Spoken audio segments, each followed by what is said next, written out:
Boa noite a todos e todas. Sejam todos muito bem-vindos, sejam todas muito bem-vindas.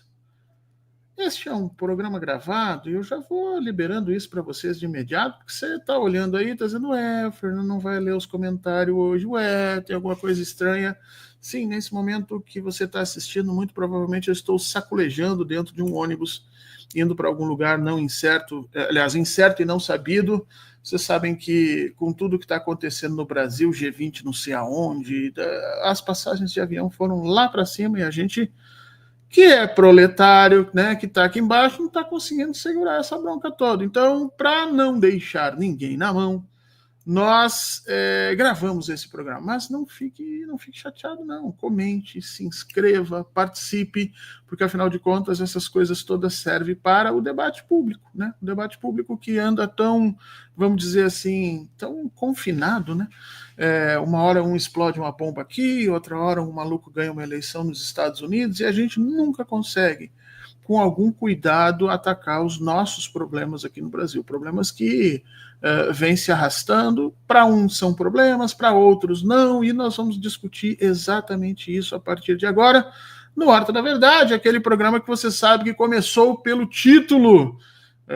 Já falei isso algumas vezes aqui, né? O Atushi começou a rir um belo dia pela sonoridade do Hora da Verdade, que era um programa de direita que acontecia na cultura, não sei do que, e pensou se eu topava nesse horário maravilhoso, das 19 às 20, no domingo, aquele horário que está todo mundo interessado em participar. Eu, aliás, agradeço já de imediato todo mundo que participou e quem está participando hoje conosco. A pessoa que está participando hoje conosco é daquelas que são incontornáveis na hora da gente discutir economia. Nem tanto pelo que conhece, pela sua trajetória de vida, mas também pelo que tem coragem de dizer. Porque você sabe muito bem que na esquerda algumas figuras são muito fortes, e é indiscutível que o ministro Fernando Haddad é uma figura de peso hoje no nosso cenário, um possível, para alguns até certo, presidenciável, e, portanto, falar com relação à economia sempre tem uma dose de cuidado na maioria das pessoas. Pois quem hoje nos acompanha aqui no Horta da Verdade é a professora Gláucia Campreguer. A professora Gláucia é economista, formada e aí com doutorado em economia. Hoje é professora da Universidade Federal da Bahia. Eu conheci a professora ainda quando ela estava no Rio Grande do Sul. É um prazer tê-la por aqui. Como eu vinha dizendo, uma das coisas mais interessantes da professora Gláucia é que ela diz as coisas baseado, né, no que os dados estão colocando, na sua experiência, e não nessa mediação política que eu antecipo, não acho errado. Não acho errado as pessoas, de repente, terem um pouco de papas para criticar o fulano Beltrano, mas eu acho que a gente precisa, de alguma maneira, de pessoas como a Gláucia, que tenham esse desprendimento. Gláucia, primeiro de tudo, boa noite. É um prazer estar aqui com você nessa semana complexa, complicada, em que o tema não é economia, dado que as bombas explodiram em Brasília, né? Mas que nós precisamos tratar desse assunto por aqui. Gláucia, boa noite. Seja muito bem-vinda. Boa noite, Fernando. Pois é, mas a economia nunca é só economia, né, Fernando? A economia é política, a economia é antropologia. Hoje em dia a economia virou psicanálise, psiquiatria. E sabe que eu estava conversando com um amigo sobre isso, né? A economia nasce com o nome de economia política, né? No século XIX era assim. Inclusive, quem escrevia sobre isso no século XIX jamais imaginou numa economia técnica. Para eles, isso não, ou técnico-científica, isso não existia. A economia era um conjunto de tomadas de decisão que tinha como fulcro, uma das pernas, pelo menos, a questão política, né? Então, de alguma maneira, ela vai se tornando mais tecnicista ao longo do século XX, a ponto de hoje você ter alguns economistas que sustentam a ideia de que pode haver uma decisão somente técnica, né? E que a política ficaria, vamos dizer assim, num quarto ao lado dessas decisões. Aliás, essa é a Isso é posição. profundamente ideológico, né? Dizer que a economia é técnica é profundamente ideológico. Exato, e me recordo, né, da Maria Conceição Tavares, os vídeos dela bombando por aí, né, depois do falecimento dela. Já antes vinha acontecendo isso, estava acontecendo um esforço das pessoas resgatarem as aulas dela e colocarem nas redes, e ela dizia, né, as pessoas não comem PIB, as pessoas comem alimentos, né? Então, assim, a gente trabalha com índices, né, a economia trabalha com índices, com pesquisas, e o o Nassif chama isso de cabeça de planilha, né? Aqueles economistas que ficam só dentro dos índices. Mas, em realidade, a economia tem todo esse cenário real no mundo, e é por isso que a gente hoje vai destrinchar um pouquinho. Aqui já começo te perguntando, Cláudia, 2 anos de governo Lula, nós conversamos lá atrás, né, logo que o governo iniciou, e eu me lembro que você fez o discurso de que nós precisávamos de um choque imediato na economia, aumentando a nossa demanda, e isso, você dizia, faz um movimento de geração positiva, né? Aumenta o emprego, aumenta a demanda, aumenta a produção, nós começamos a entrar no ciclo positivo do capitalismo, onde essas coisas se encadeiam. E você pedia isso lá, já que nós não estávamos conseguindo fazer via iniciativa privada, né, porque o mercado, de alguma maneira, estava reticente, aquelas coisas desse mercado que todo mundo jamais conhece. Você dizia, precisamos de um grande programa de investimento público. Eu acho que o presidente Lula te ouviu. Ao longo desse ano, nós não tivemos um único programa de investimento, mas nós tivemos vários programas que acabaram fazendo colocação de recurso direto na sociedade, seja via educação, pé de meia, Bolsa Família, seja de investimento direto. O presidente saiu à caça internacional aí de diversas empresas, incluindo aí empresas chinesas, americanas, para tentar investir aqui. Eu acho que não foi de todo bem sucedido, porque nós não tivemos esse aporte, mas eu acho que ele conseguiu colocar isso ao longo do ano para formar uma certa demanda que não era muito sustentável, mas que funcionou nesses 2 anos. Qual a tua posição a respeito desses 2 primeiros anos de governo Lula?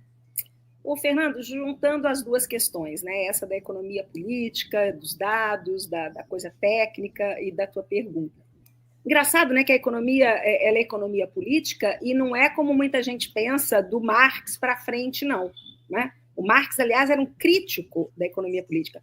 A economia é política muito antes com os caras chamados mercantilistas, né?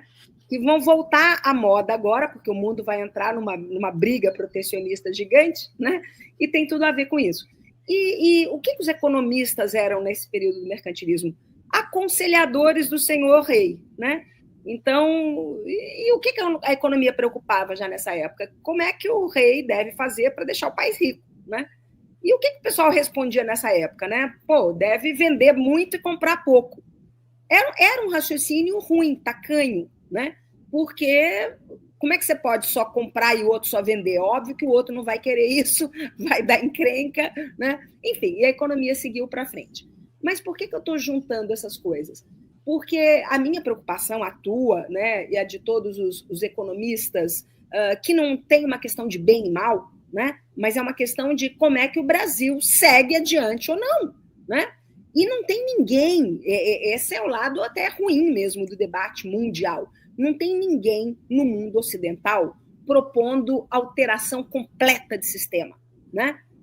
O Obama nunca foi comunista, o Lula nunca foi comunista, entendeu? Então, assim, gente, não se trata disso. Por incrível que pareça, quem está na resistência hoje, né, a esquerda, a centro-esquerda, sei lá, a ex-esquerda, como a gente chamar, o que a gente está fazendo, e por isso que é muito difícil, é defender o que se tem. Pode isso, né? Então, a gente virou nós, os defensores do capitalismo mesmo. Não, a gente quer que o capitalismo ande, né? Por quê? Porque os especuladores, os rentistas, a alta finança, essa é a novidade, viu, pessoal, no mundo inteiro, ok? A alta finança e os seus penduricalhos nos países periféricos e tal, né? Esse pessoal não é capitalista, né? Esse pessoal não está mais preocupado em produzir riqueza, sabe? Realmente eles estão noutra. Não é à toa que tem muita gente chamando isso de neofeudalismo, né? Essa meia dúzia de magnatas que tem outra pauta. Você vê nos Estados Unidos, por exemplo, né? O Elon Musk, no início, dizia que tinha, inclusive, intenções humanitárias maiores, né? Ele era um cara que queria fazer a transição ecológica, né? Ele estava preocupado aí com esse negócio. Pô, aí o cara se junta com um cara que vai poluir até não poder mais. Quer dizer, esses caras, essa meia dúzia de grandes milionários, né, e as dúzias de candidatos a milionários embaixo deles, conseguiram convencer o povão, ou pelo menos a metade do povão para baixo para cima, que eles também têm que pensar em ficar rico, né? Essa é a loucura do mundo hoje. Muito bem. Mas o que isso tem a ver com a tua pergunta, né, dos 2 primeiros anos do governo Lula? Porque a gente pensava nisso, né? O Lula foi eleito, por incrível que pareça, para retomar o desenvolvimento capitalista no Brasil.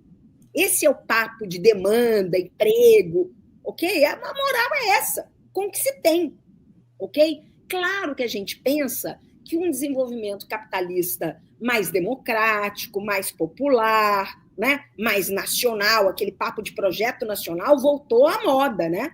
O Bolsonaro era um pirado, né? Dane-se a nação, dane-se a população, né? Se tiver que morrer, no problem, né? No problem mesmo, em inglês, porque ele adorava dar esse ar, né, de estamos olhando para o United States of America. Né? Uma doideira, que, por sinal, que fez a derrota do Trump lá também. Né? A pandemia derrotou esses caras. Muito bem, a pandemia derrotou esses caras e levou o Lula de volta ao poder. Né? E o Lula dizia, olha, eu não vim de novo para fazer o mesmo que eu fiz antes. E o que ele estava fazendo antes, tentando fazer antes, mais inclusive no Lula 2 do que no Lula 1, era isso, botar o capitalismo brasileiro, né, nos eixos. Que eixos? Né? Mais consumo, gente. Mais consumo popular. Ok? E consumo popular, a população consome o quê? O que capitalista produz. Né? E esses caras têm que contratar algumas pessoas também. Né? E aí, esses salários aí são gastos ali. Enfim, esse beabá da economia, que a gente chama aí, né, o efeito multiplicador, papapá, isso todo mundo entendeu. A dona Lindu entendeu, o Lula entendeu, o povão entendeu, todo mundo entendeu esse negócio. Né? Muito bem. E os financistas também entenderam. Ok? Tá? Mas depois eu volto nos financistas. Então, o que a gente achou? Né? Muito bem, o Lula entrou e vai soltar o gasto. Né? Por quê? Porque o pontapé inicial disso, esse efeito multiplicador, ele funciona depois que o pontapé inicial foi dado. Mas o pontapé inicial é difícil de se dar. Percebe? Pelo tamanho da economia brasileira, né, Glaucia? Pelo tamanho da economia brasileira. É como um avião decolando, né?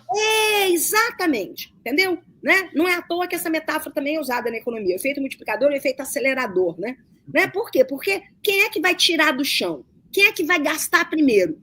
Porque depois que alguém gasta, o gasto de alguém vira gasto de outro alguém. Então, beleza.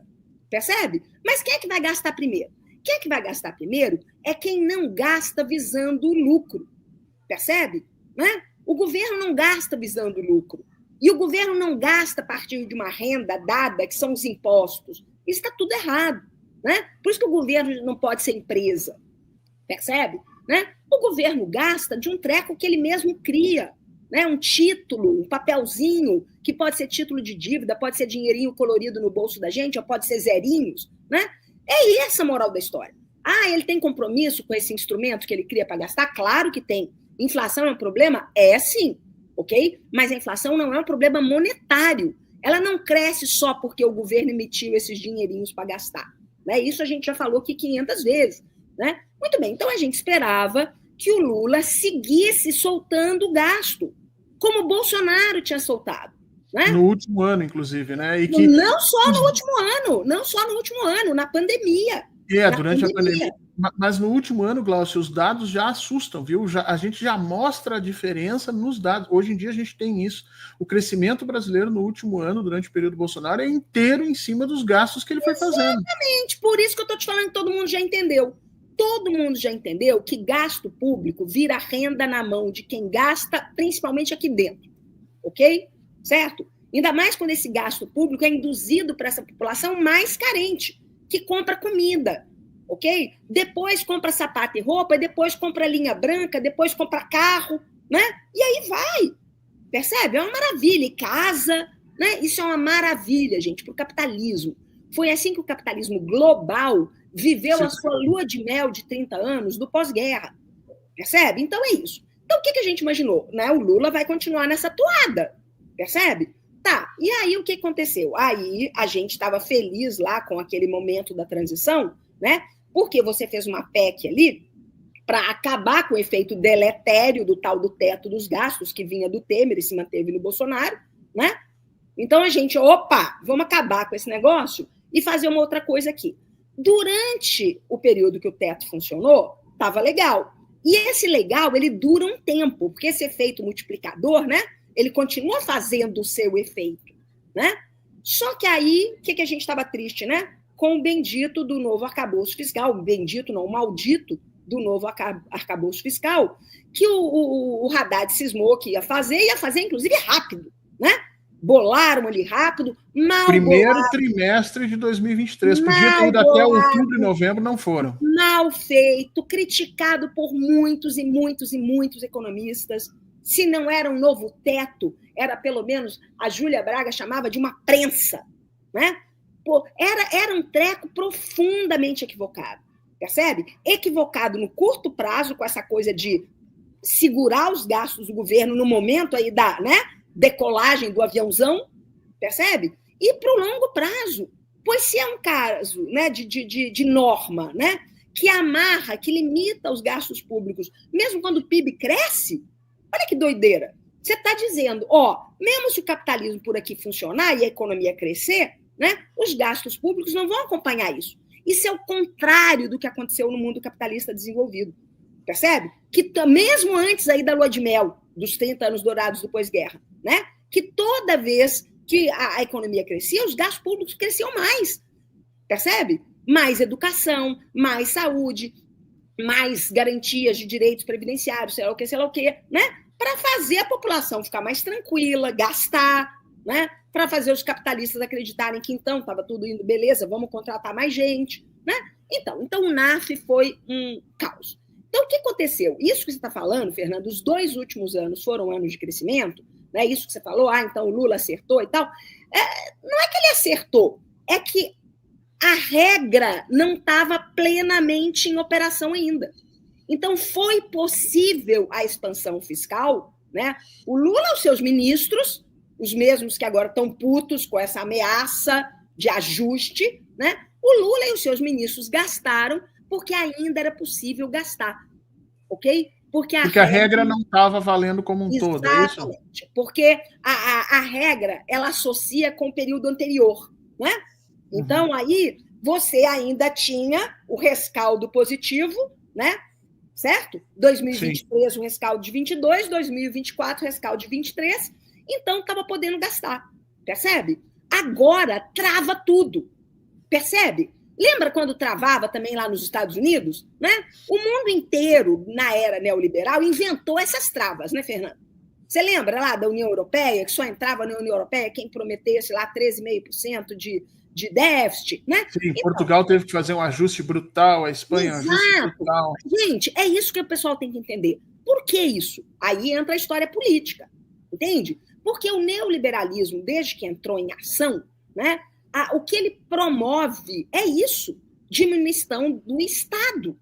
O problema é que tem gente que eu acho que no início da coisa neoliberal, Fernando, achava que era, tipo assim, menos Estado, mais mercado e deu. Não.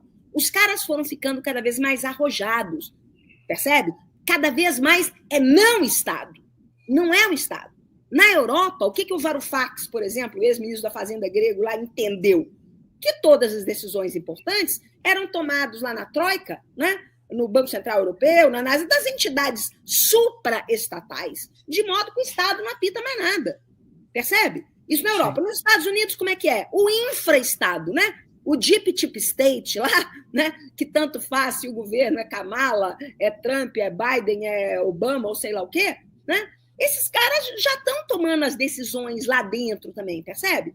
Então, assim, cada vez mais, né, e a gente não pode fazer eco com isso, nós que hoje em dia viramos os defensores do Estado, né, as instâncias burguesas tradicionais ficaram na nossa mão, né? Percebe?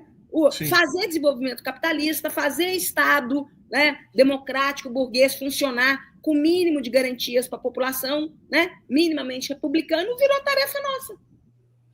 Pois é, você estava...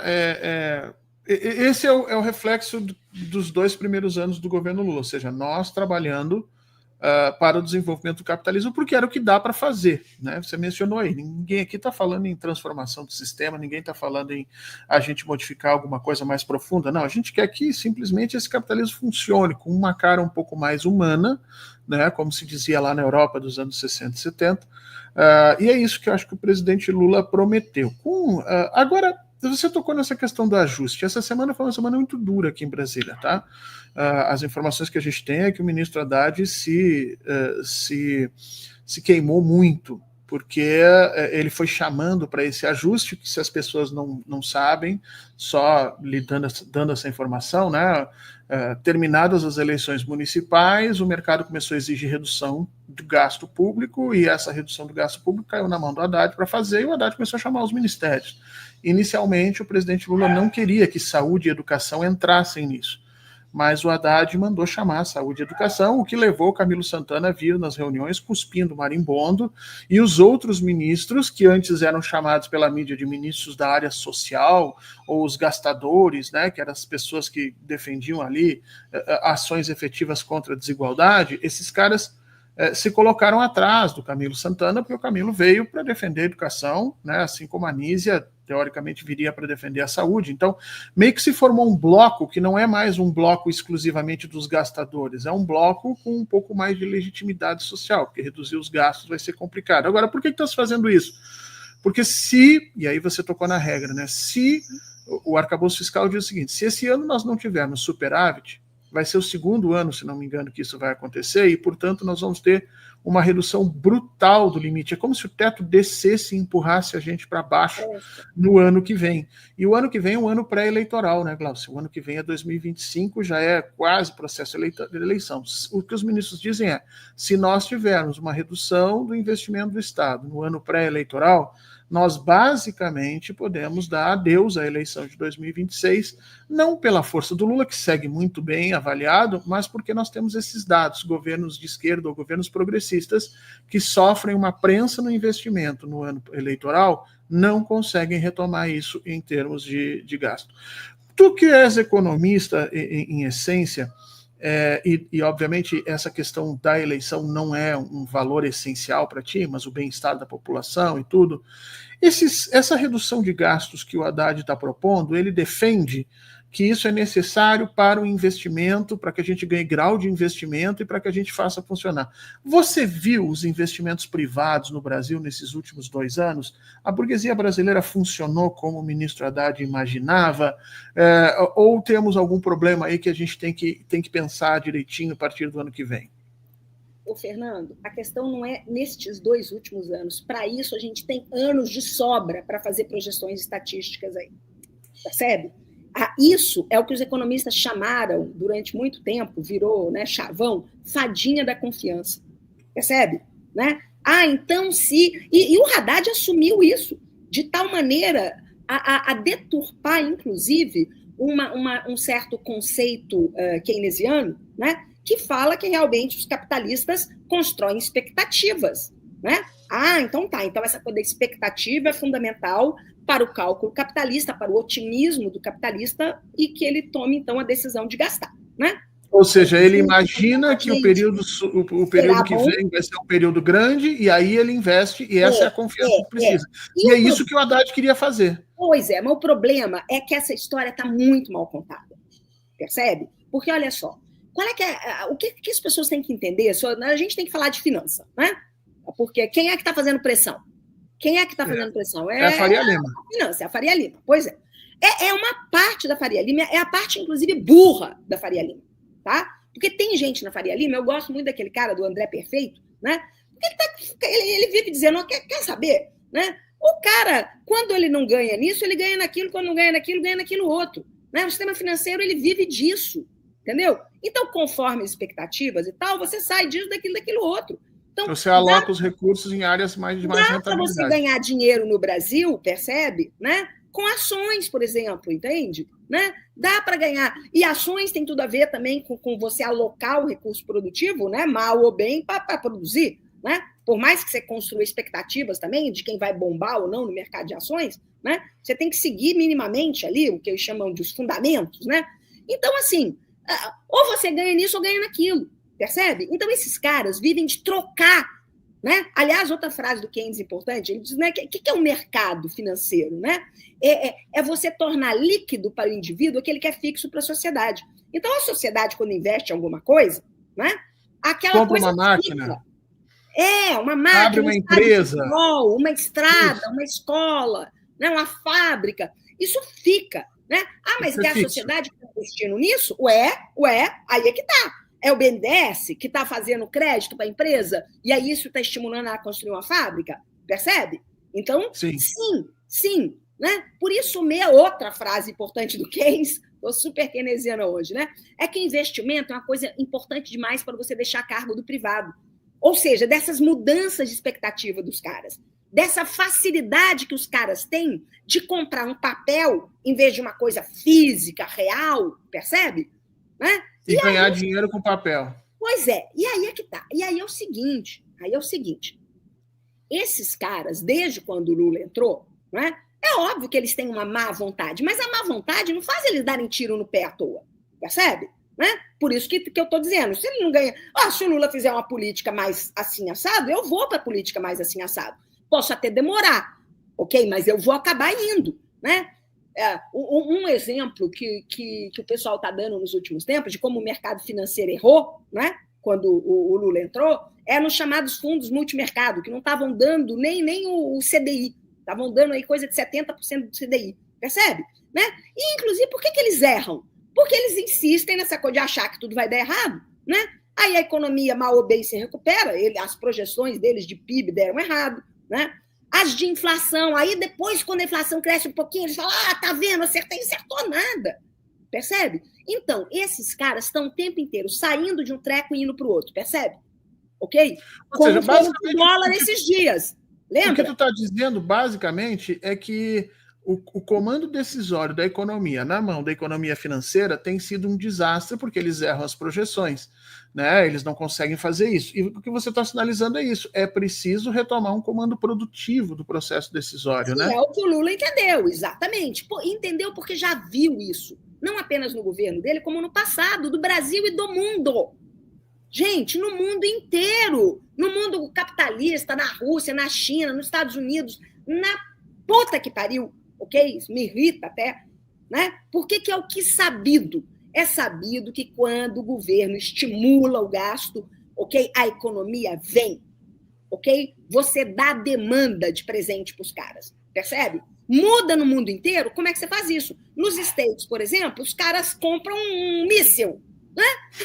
A indústria, oba! O Estado está comprando um míssil, vou ter que produzir um míssil. Claro que tem coisa que vem na cola, né? Quem não sabe que barrinha de cereal, né, veio dos investimentos militares, percebe? Né? Porque é uma comidinha, lá pelas tantas você vende barrinha de cereal para Deus e o mundo, percebe? Mas é tudo colado nessa economia onde o Estado puxa o gasto. Principalmente quando a economia está devagar, o avião não sai do chão,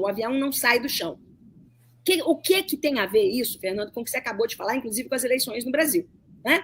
E com as eleições nos States, né? O Biden também estava dizendo que ia gastar pra caramba, né? Aí teve uma inflação lá, os caras assustaram pra caramba.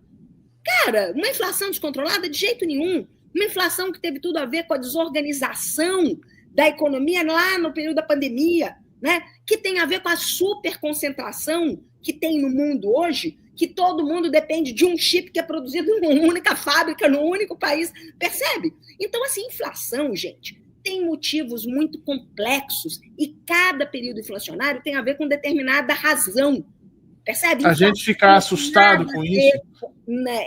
Inflação não tem nada a ver com monetário, não tem nada a ver com a política solta do governo gastar demais, percebe? Não tem a ver com isso. E em todo lugar tem essa briga. Você não viu aí o Trump já avisando que no governo dele o Banco Central não vai ser independente porra nenhuma? Olha que loucura. Ele disse isso, Brasil... eu não peguei essa manifestação, Glaucio. Ele disse isso. Sim, ele vai mexer nisso, ele vai para cima do Banco Central. Percebe? E no Brasil, o Banco Central quer dar palpite na política fiscal. Eles não estão satisfeitos só com a política monetária e nem com garantir juro alto, percebe? Por que essa pressão de juro alto, Fernando? Exatamente porque o cara perde lá no fundo multimercado, perde não sei o quê. O dólar, então eu só quero mesmo os títulos públicos aqui, né? Que me são garantidos por lei. IPCA mais 6%, que maravilha, né? Maior taxa de juro real do mundo, pronto. Então eles só fazem a cantilena de sempre, percebe? Ou seja, basicamente o que tu estás dizendo é que a burguesia brasileira nunca operou, e historicamente nunca operou a partir desses pressupostos mais racionais do capitalismo, e que agora, durante o governo Haddad, ele não conseguiu induzir isso. Ou seja, ela continua presa à taxa de juros e a esse processo de financiarização. Mas tu estava me dizendo não estou aqui... dizendo que nunca operou. Não estou dizendo Não, mas... Não, como bloco, né? Como bloco, nós sempre tivemos dificuldade de fazer com que eles fizessem isso. A gente nunca teve uma burguesia bloco, né? Exato, exato. Então, mas você estava me dizendo antes aqui que havia, né, ou foi detectado, você como economista estava dizendo que foi detectado aumento de investimento em alguns espaços no Brasil, né, e que isso, junto com o crescimento do agro, tinha nos dado esse crescimento do PIB, né? Essas áreas em que houve esse crescimento são áreas que a gente pode dizer que já é essa burguesia se convencendo de que um governo desenvolvimentista ou não, ou nós estamos falando de pontos focais específicos. Por exemplo, o presidente Lula foi lá e negociou com a China para montar uma fábrica em São Bernardo do Campo, aí vem a fábrica, faz esse investimento, isso sinaliza lá no nosso investimento, mas é fruto de ações diretas do Estado. Dá para a gente dizer que essa burguesia está mudando a posição e aí a gente vai ter uns próximos 2 anos um pouco melhor ou não? Ô, Fernando, essa é a coisa mais difícil de fazer pesquisa, né? Quem exatamente está gastando onde, né? A gente até tem os dados aí, né? Nossa, o Brasil é bom nisso, né? Os IBGE da vida tem N indicadores, né? Que tentam perceber isso. Mas mesmo quando a gente consegue perceber, você não tem a tendência, né? Olha só, o que a gente sabe aqui? A gente deduz que houve um gasto de alguém porque o resultado foi o PIB subiu, percebe? Né? Eu estou operando aqui. O governo, inclusive, está arrecadando mais, né? Então, olha só, estou sabendo que a coisa está indo. É por isso mesmo que os dados, inclusive, são revistos, né? Vira e mexe. Porque na hora que acaba o ano, você fala, caramba, não foi aquilo que eu disse que poderia ser lá na trás, percebe? Porque você projeta, né? Os bancos estão dando mais crédito, percebe? Né? Tem mais gente sendo contratada, né? Tem mais... então tá. Então o que pode estar acontecendo? Alguns dados mostram isso. Você vai lá no CAGED, opa, né? Quem exatamente contratou? Aí a gente vai tentando ir atrás. Muito bem. O que se percebe olhando esses dados, né? Que o que aconteceu, e por isso que o movimento não é tão, né? Tá garantido ano que vem, né? Não. Por quê? Porque o que a gente fez recentemente, né, foi ocupar a capacidade produtiva existente. Olha que interessante. O investimento capitalista, né, ele se dá quando eu vou lá e contrato uma pessoa, ou eu aumento o turno, né? Eu estou funcionando... compro uma máquina... Pois é. Não, aí é que tá. São duas coisas diferentes, né? Eu costumo dizer para os meus alunos que investimento de verdade, né, também aí na linha dos grandes macroeconomistas, né? O investimento de verdade é quando você aumenta a capacidade produtiva. Se você gasta para produzir com o equipamento que você tem, percebe? Não é bem um investimento. Exato. Você não alterou a capacidade. Então, o que você teve no Brasil recentemente, você não lembra, na época lá do Bolsonaro, estava tendo recorde, né, de capacidade ociosa. Né? O que é a capacidade ociosa? É a máquina que você já comprou, né? É o puxadinho que você já fez lá, né? E que não está servindo para produzir. Exatamente. Aí você tem que demitir, ou no mínimo você tem que fazer um acordo com os trabalhadores para eles ir para cá, depois você chama de novo, né? E na pior das hipóteses, você tem que fechar a fábrica e ir embora, né? Como aconteceu muito, lembra? Né? Sim. Então agora, o que está acontecendo? Está acontecendo? As vendas sobem, né? A linha branca, o automóvel, a gente começa a ver por aí, percebe? Os próprios capitalistas, Fernando, fazem essa mesma coisa que os cientistas fazem, os economistas. Por quê? Porque eles olham do lado o que está acontecendo. Percebe? E por isso o mercado financeiro é muito perverso, né? Porque eles ficam olhando também os ganhos no mercado financeiro, percebe? E aí, se eles veem, não, isso aqui ainda está garantido, né? É líquido e certo, né? IPCA mais 6%, não, vou ficar aqui, entendeu? Só que, olha que interessante o capitalismo, né? Imagina que nós somos uma fábrica de móveis, né, Fernando? Tá? Que o Brasil ainda tem. Né? Já gostei dessa ideia, Glaucia. Nós sendo fábrica de móveis nesse momento, está melhor do que professor. Está melhor do que professor. Adoro marcenaria, desenhar e tal. Muito bem. Então, se nós somos uma fábrica de móveis, né? E por que o juro alto atrapalha? Né? Porque a gente pode ser uma fábrica, tadinha. Nossa família não tinha tanta grana, nós não somos herdeiros, não. Nós vamos ter que pegar crédito para botar nossa fábrica para funcionar. Percebe? Né? E, por enquanto, a gente é assalariado, né, Fernando? Então, pegar crédito... Percebe? Então, isso é ruim, isso assusta.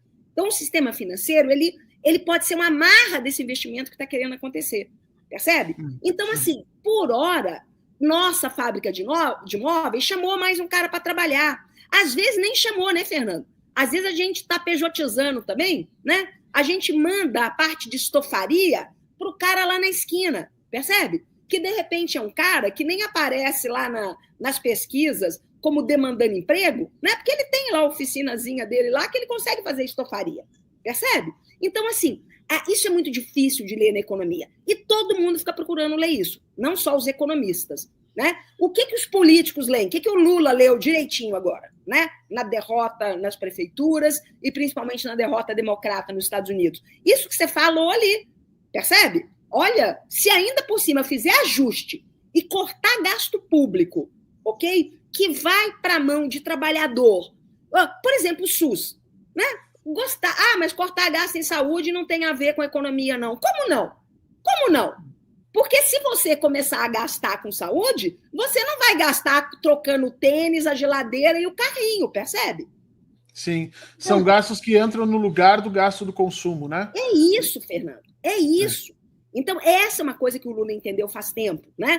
Por isso que a gente falava, o que foram os governos anteriores? Foi a inclusão, lembra aquela coisa da nova classe média, né? Foi a inclusão de muita gente no mercado. Não foi politização, não foi comunismo cultural, como dizia o louco lá que morreu. Marxismo, marxismo cultural. Não foi nada disso, cara. Sabe? Não foi nada disso. Foi inclusão no mercado. Foi capitalismo na veia, né? Capitalismo na veia. O Fernando, dia desses, me chama para discutir socialismo, cara, porque eu adoraria discutir socialismo. Senão o povo vai pensar aqui que eu sou só defensora do capitalismo, entendeu? Sabe? Sou não, gente, sou não. Eu penso numa sociedade efetivamente mais coletiva, menos individualista, menos solitária. Eu acho que o capitalismo ele causa mais problemas psicológicos do que os outros todos. Entendeu? Hoje em dia eu estou preocupada com isso. A turma não transa mais, a turma não faz mais filho, a turma não é só que ela não investe, não é só. Percebe? Isso é outro problema.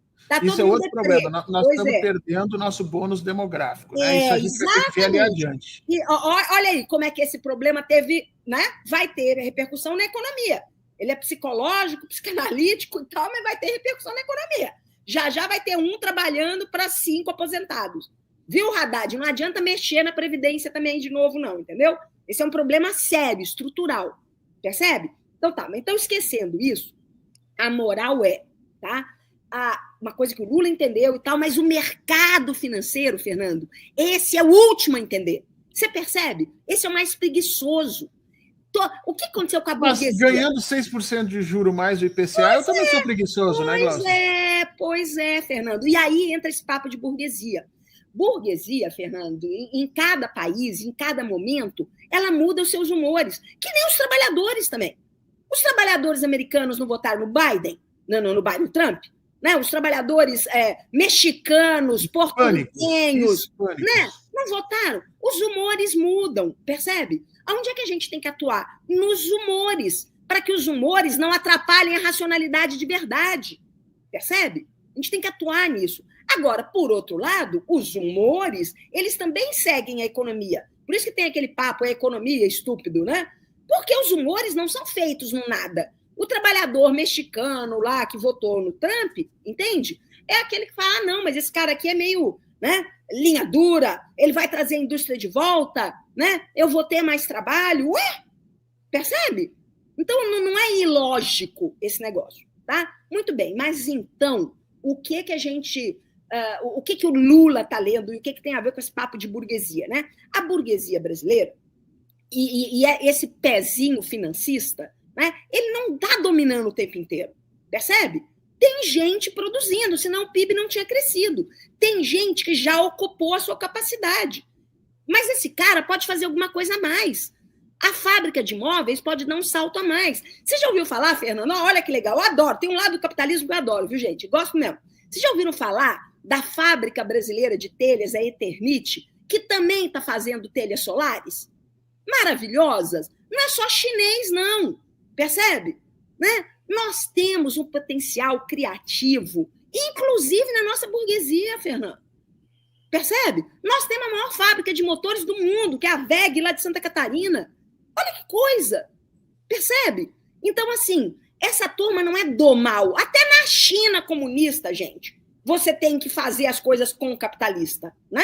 Na China comunista, eles têm um jeito de também, lá pelas tantas, segurar a onda do capitalista, né? Quando ele quer fazer carreira solo e voar sozinho e não levar a nação junto, eles vão lá e cortam as asinhas dele.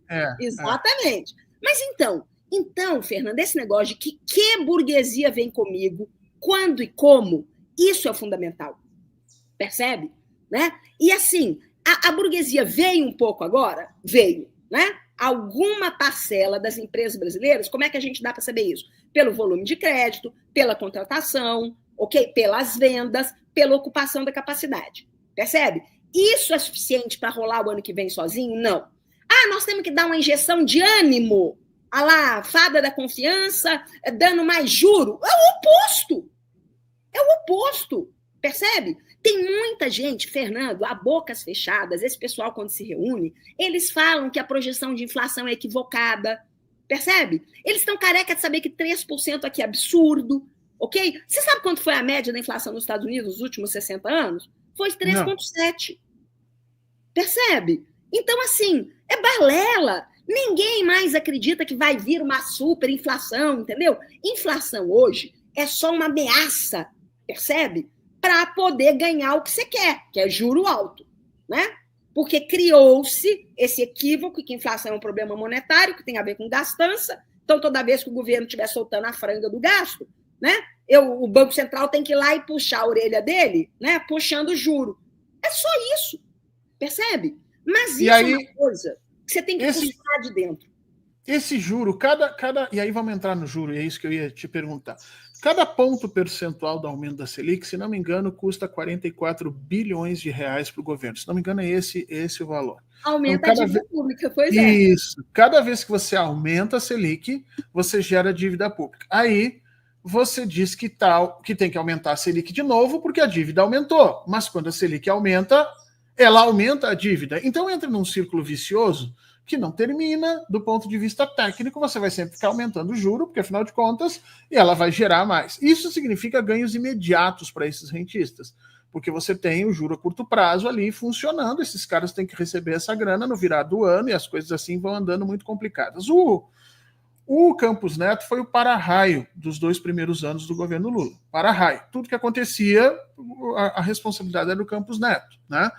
O presidente Lula, inclusive, ensaiou nos primeiros 3, 4 meses uma disputa direta com o Campos Neto.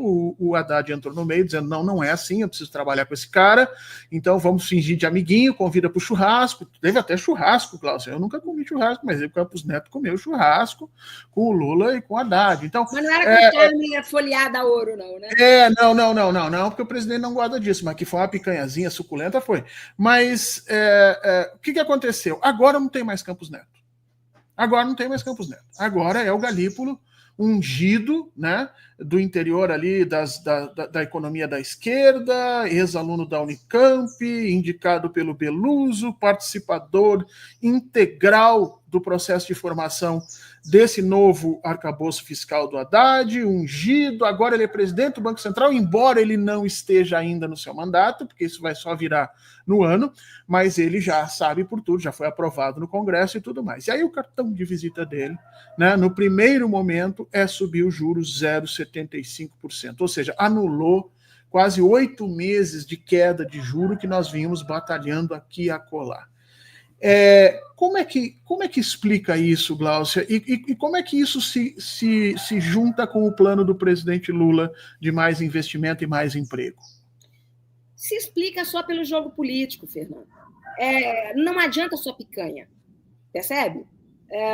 Tem que ser ali... o pessoal está pressionando, você tem que dar alguma coisa. Esse é o problema. Se o governo pudesse, ele dava dólar baixo. Olha que interessante. Mesmo o juro alto que a gente teve aqui, né, ele não estava compensando o dólar. Em dólar, o juro brasileiro estava batendo no zero. Percebe? Então, assim, qual é o problema? É que para o cara que quer o ganho rápido e fácil, percebe?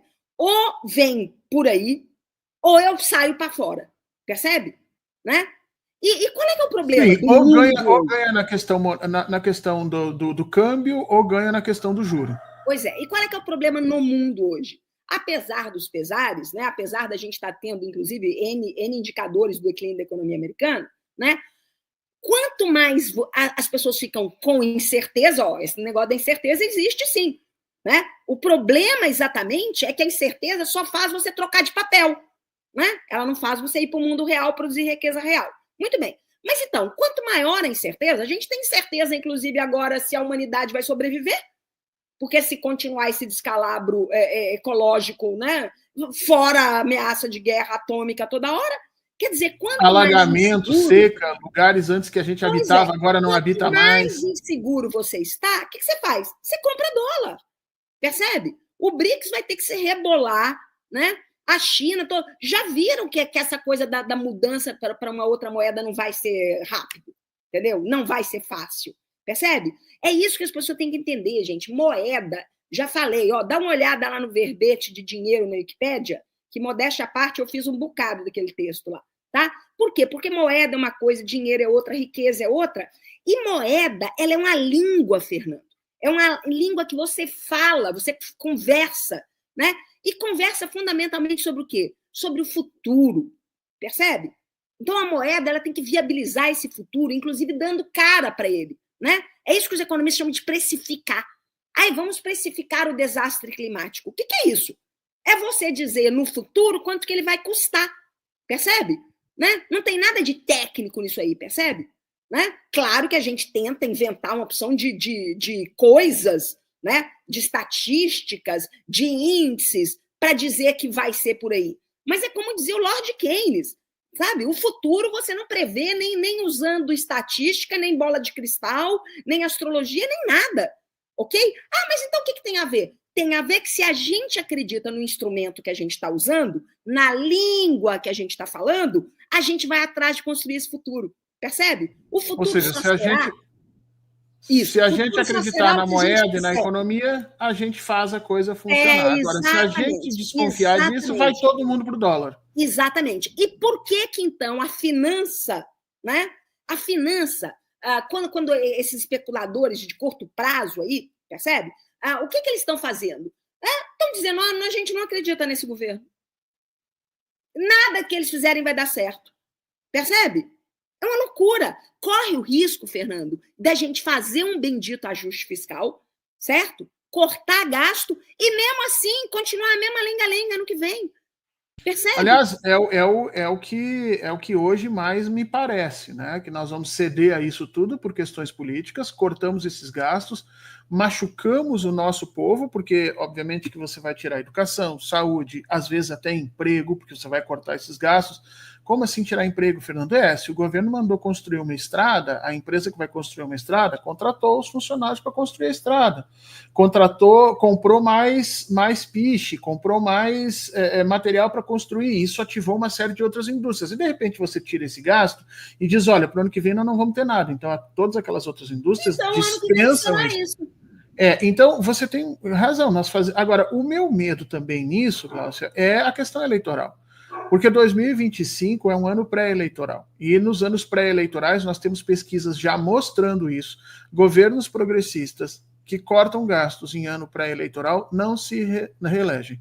Né? Isso são pesquisas, saiu agora um outro livro mostrando isso, um livro de uma economista brasileira aí, que está fazendo uma sucessão no exterior, mas é basicamente isso, ou seja, em ano pré-eleitoral, se você reduz gastos, você impacta a vida do trabalhador de forma direta, às vezes impacta mais do que dos outros 2 anos que você conseguiu melhorar, e ele fica com a memória daquilo que aconteceu, e aí nós vamos ter problemas. Existe alguma coisa que o Galípolo ou o Haddad possam fazer para garantir que isso não vai ser impacto, porque a briga hoje em Brasília é isso, os ministros da área social, a mídia chama de área social, mas assim, os ministros que trabalham efetivamente com inflexão de gastos reais estão indignados, né? O cara que tem que pagar o Bolsa Família, o cara que tem que contratar professor, o cara que tem que botar, a pessoa que tem que botar vacina nos hospitais, esses caras, eles trabalham com gastos reais na economia, esses caras estão indignados. Então, o que está se dizendo em Brasília é há uma briga entre eles e a Fazenda, Planejamento e o Banco Central. Há alguma coisa que a Fazenda, o Planejamento e o Banco Central possam prometer para garantir que o ano que vem nós não teremos esse fundo do poço que você colocou aqui? Que eles possam, olha que louco, não há nada que eles possam fazer para o investimento privado acontecer. Esse é o drama, percebe? Sequer, Fernando, reduzir os juros. Que não é garantia. Isso não é garantia, entendeu? Então, não é garantia aumentar os juros e não é garantia reduzir os juros.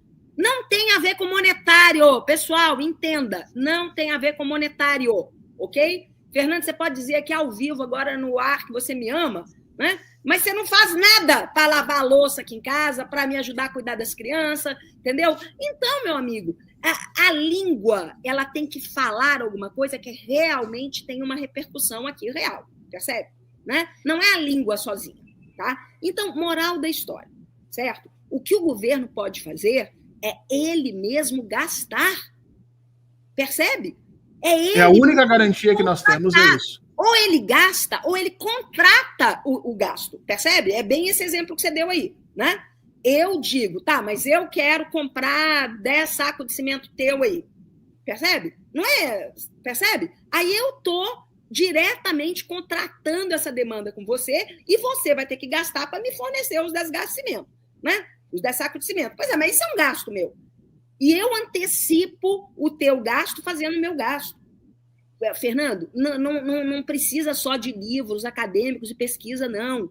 O Lula viu isso na derrota do Biden. Todo mundo discutindo, mas a economia americana estava indo bem. Como assim? Mas e como é que explica, então, Gláucia? Se nós tivemos a derrota do Biden, e eu concordo com você, foi evidentemente uma questão da economia. Tem gente falando aí, não, mas a Câmara falou não sei do que identitário. Não foi isso, tá? O que foi ali foi simples, o trabalhador resolveu entender o que era o mundo real e o que as pessoas estavam dizendo. A Câmara estava dizendo que o mundo estava maravilhoso, tudo estava melhorando, e os caras disseram, não tá, para nós não está melhorando, nós queremos uma mudança, ainda que a mudança seja se jogar do abismo agarrando a mão do Trump. Agora, se nós temos essa leitura, Glaucio, e eu concordo com você, se o Lula tem essa leitura, se o mundo está tendo essa leitura, por que raios que nós continuamos seguindo essa cantilena do aumento de juro, essa cantilena do corte de gastos com o Haddad? Não é um suicídio assistido? Mas é claro que é. É claro que é. Não é à toa que os economistas chamam de austericídio, né? Percebe? Por quê? Porque a austeridade explica esse suicídio. O que é a austeridade? Esse é o grande drama, Fernando, que a gente não sabe até que ponto as pessoas compram esse recado. Percebe? O próprio Haddad, o próprio mercado financeiro, né? Os capitalistas em geral. Porque o capitalista que sabe que o gasto público é a receita dele, privada, né? Por que ele é contra o gasto público? Percebe? Tem uma coisa muito errada nisso, né? Ninguém está falando, gente, de gasto público burro. Ok? Ninguém está falando de fazer uma transamazônica, né? Que é onde não vai passar ninguém ali, entendeu? Nem as drogas. Nem as drogas vão passar lá. Ou então financiar emenda secreta de parlamento. Não, está falando de gasto produtivo. Nós não estamos falando disso, percebe? Né? Mas nós estamos falando de um gasto que no Brasil, inclusive, hoje está muito controlado, não na quantidade, na qualidade, né? Nós somos bons em digitalização, gente, acreditem nisso, ok? Nós somos bons, dá para saber aonde o dinheiro está indo direitinho. Por isso mesmo que os caras, quando vão roubar, tem que botar em papel e botar na cueca, né? Por quê? Porque nos circuitos aí, dá para a gente acompanhar isso. Então, dá para você saber com o que o cara do Bolsa Família gasta dinheiro. Por exemplo, dá para saber que se ele gastar em bet, é um péssimo negócio. Não é um negócio para a economia. Percebe, Fernando? Então, é isso, essa inteligência do gasto, esse entendimento, eu não sei até que ponto as pessoas realmente têm ou não têm, sabe? Não sei até que ponto o Haddad, que diz que estudou economia rapidinho ali para fazer MPEC, né? Não sei se ele realmente dominou esse funcionamento da política monetária, né? Pra você ter uma ideia, um brilhante economista que esteve por trás do Plano Real, durante anos pensava diferente, mudou de ideia depois, que é o André Lara Rezende. Percebe? Ele já tinha lido as coisas da Banking School versus uma polêmica que teve lá na Inglaterra no século XVIII. Percebe? Já tinha lido isso. Só que ele vai se convencendo de como é que o dinheiro, essa linguagem é criada, percebe? Nos anos recentes. Então, eu posso acreditar que o Haddad não leu isso, né? Se o Haddad não leu isso, a turma da finança aí leu isso? Não, também não leu isso, né? O capitalista está convencido? Colegas economistas aqui estão convencidos? Não. Vira e mexe, você vai ter gente de esquerda, direita, né? Pessoal militante lá da Auditoria Cidadã de Dívida, gente bacana, gente bem intencionada, mas que não domina esses mecanismos, né? Então, essa praga fiscalista explica o austericídio, percebe? Acreditar que nós vamos deixar umas dívidas para os nossos filhos e netos. Não vamos, percebe? Você não deixa isso. Esse número escandaloso, entendeu? Tem um problema mesmo de você inflacionar o dinheiro nesse caso, né? Se você começa a falar para todo mundo que você ama eles, já ninguém vai acreditar que você ama de verdade. Então, já não tem amor para todo mundo, né? Pois é, mas aí é que tá. Por isso que a gente diz que o limitante do gasto são as capacidades reais de uma economia.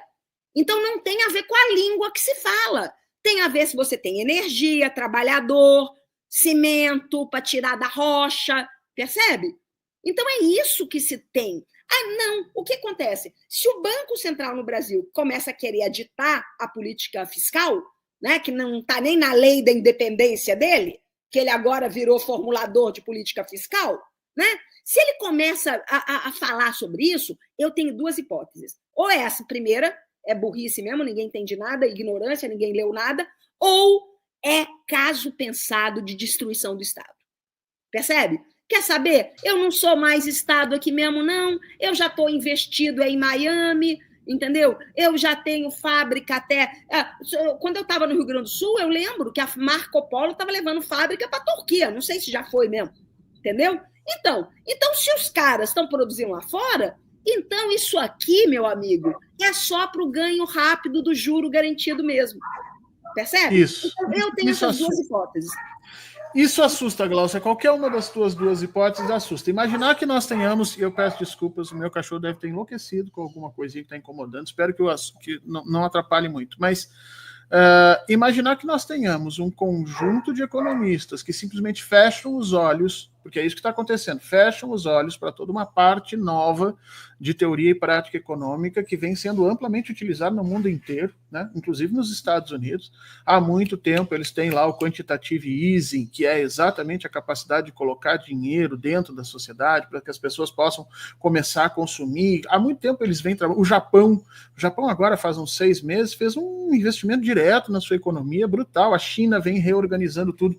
No ano passado, a China decidiu que vai começar a investir em inteligência artificial. Ele pegou o Estado, tirou da parte imobiliária uma parte da grana e jogou lá na parte de pesquisa. Então, todo mundo consegue fazer essa alocação de recursos no espaço e no tempo a partir de movimentos do Estado. Imaginar que nós tenhamos uma equipe econômica que não entende isso, que não quer saber disso, ou imaginar que eles estão completamente reféns desse grupo, né, de indivíduos que quer esse ganho imediato e que não tem nenhum compromisso com o crescimento brasileiro, são duas hipóteses completamente assustadoras para o ano que vem, que é um ano de 2025. E aí nós estamos indo para o final do programa, Glaucia, porque toda vez que eu converso com você, parece que 1 hora não é nada, né? É aquela coisa, a gente tinha um monte de coisa para falar, mas deixa eu te perguntar uma última coisinha.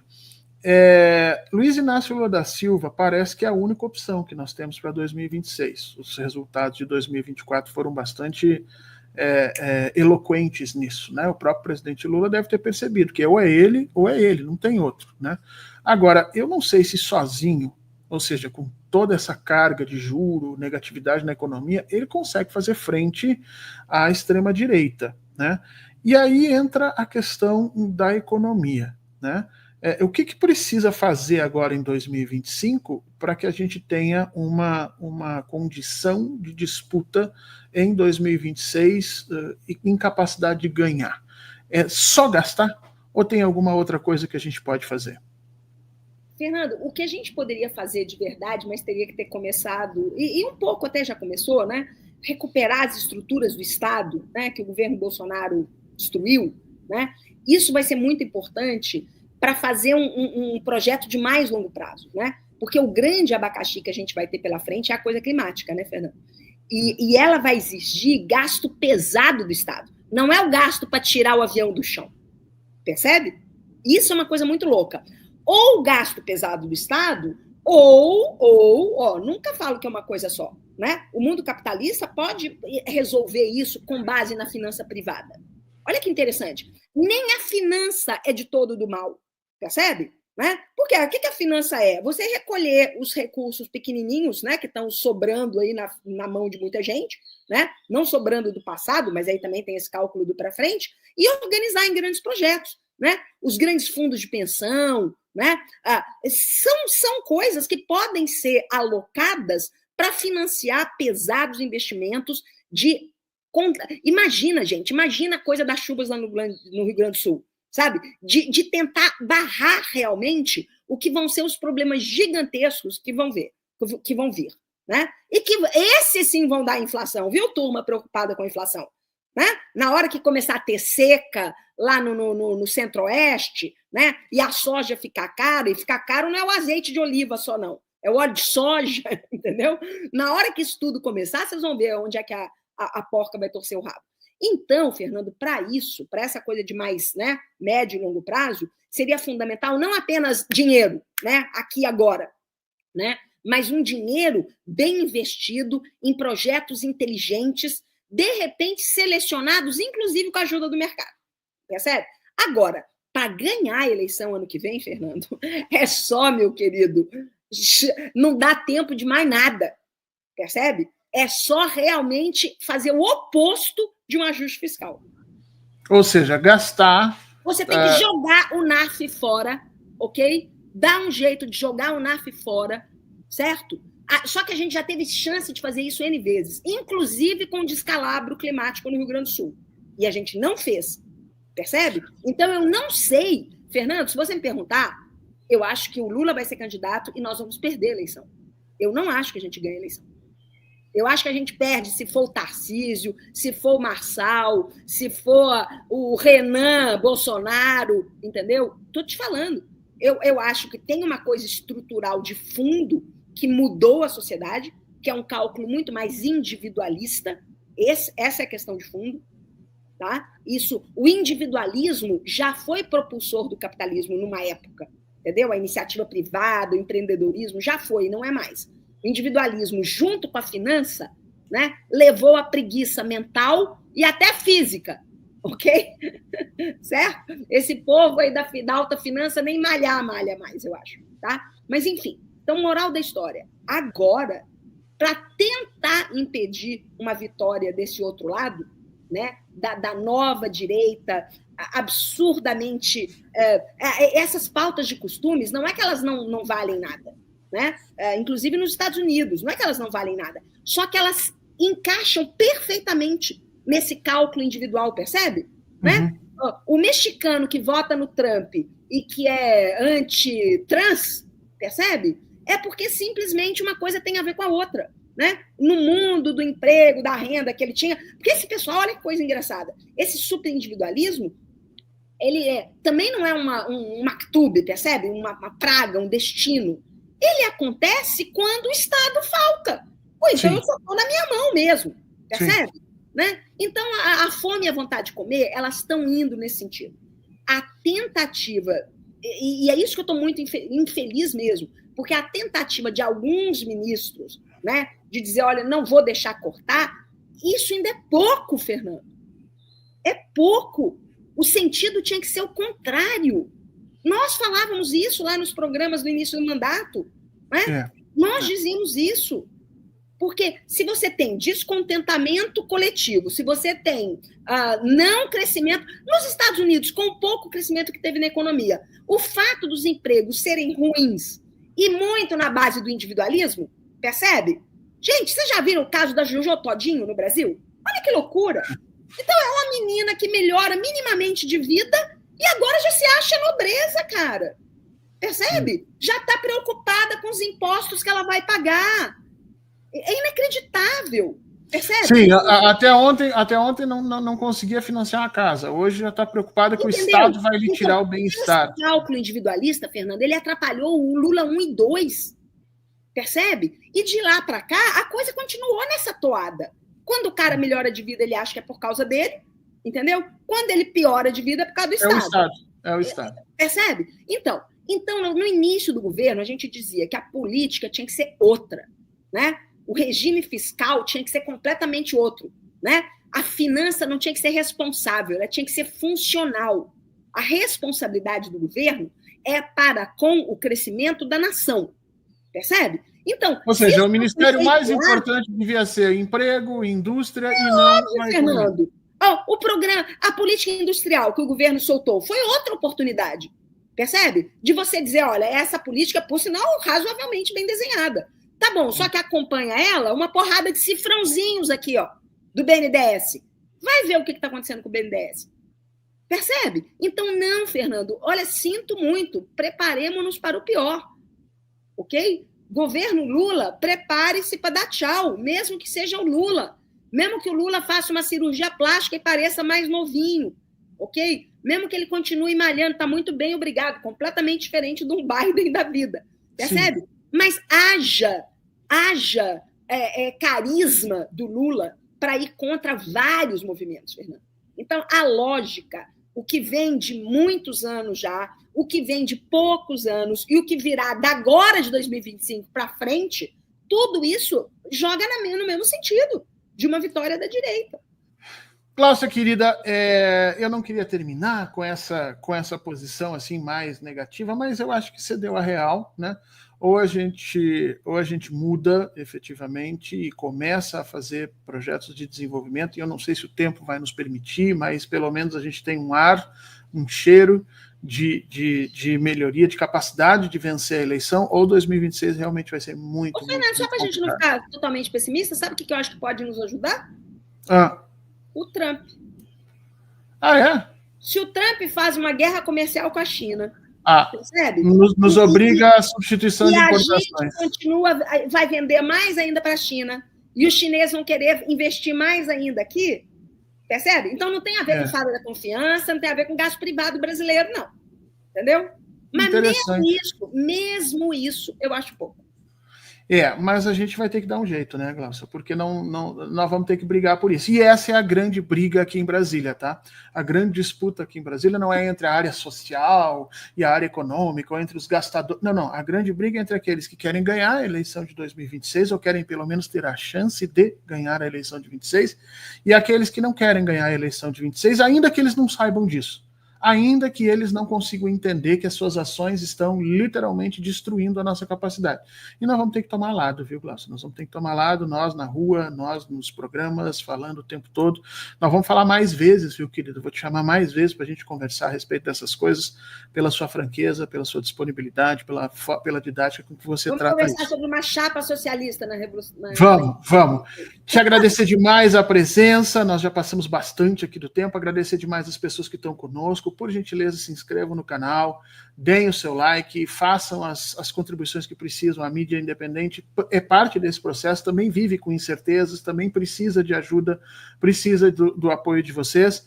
E a gente se vê na semana que vem, e esperamos que com notícias um pouquinho melhores depois dessa briga aí entre ajuste fiscal ou um aumento e uma capacidade de produção maior para o Brasil, que parece que é o que vem acompanhando. Glaucia, muito obrigado, um beijão para ti e um bom restinho de final de semana.